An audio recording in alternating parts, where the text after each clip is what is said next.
Peggy 18.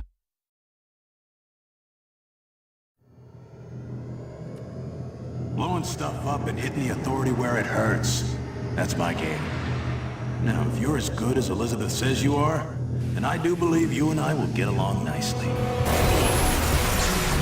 With Rage, we've blown out the experience. We have a much larger world. We have very unique environments. We have various gameplay experiences. Rage is more than just a first-person game. It's a complete experience. We're known for making this straightforward action shooter, and we kept that. But then we added on top of it this deep and meaningful story.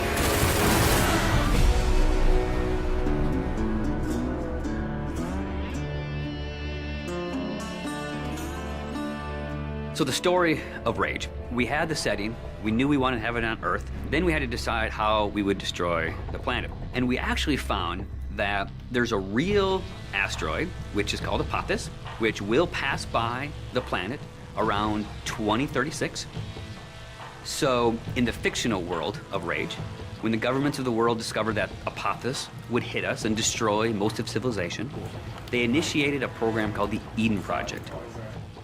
So the game starts out where you are an Ark survivor. You are one of those people buried in 2036. Your Ark emerges from the ground 100 years later. Unfortunately, you're the only one that survives in your Ark. So when you step out, you are alone. And it's this post-apocalyptic world that you rise up in, and it's this twisted version of the reality you used to know, and you really don't know what to expect. Current position unknown. There's mutants and there's bandits, and there's groups of settlers trying to survive. You people are only trouble.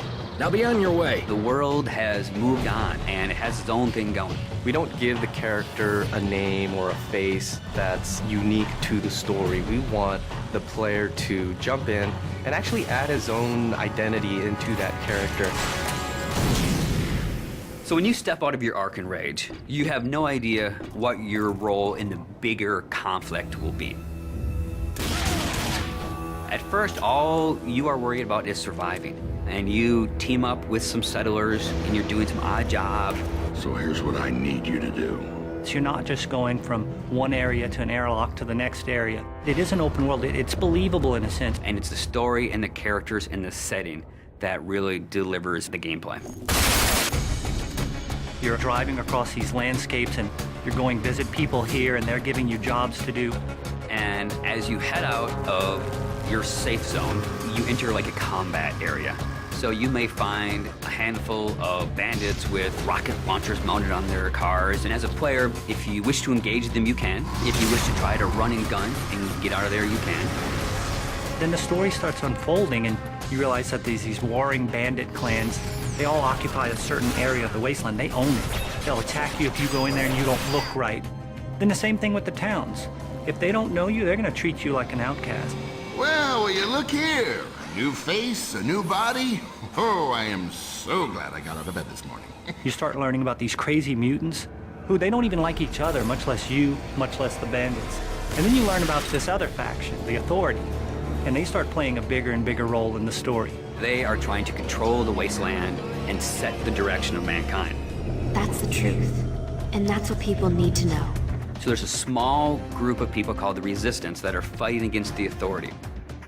The Resistance discovers you, and everyone knows that Ark survivors have a certain specialness to them. You got all those little computers racing around inside you. As you move through the story, you become more important, and people start to take notice of you, so does the Authority.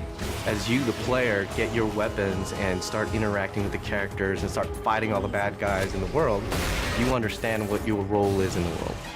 So, you're the new team member. The story in a game really gives meaning to the action. It creates the setting that all the gameplay exists on. And if you have a compelling story, and you have compelling action, and ways to drive the player forward, it just creates a richer experience and a more complete package. But it's always about, again, something new around every corner, and you really have to stay on your toes in the wasteland.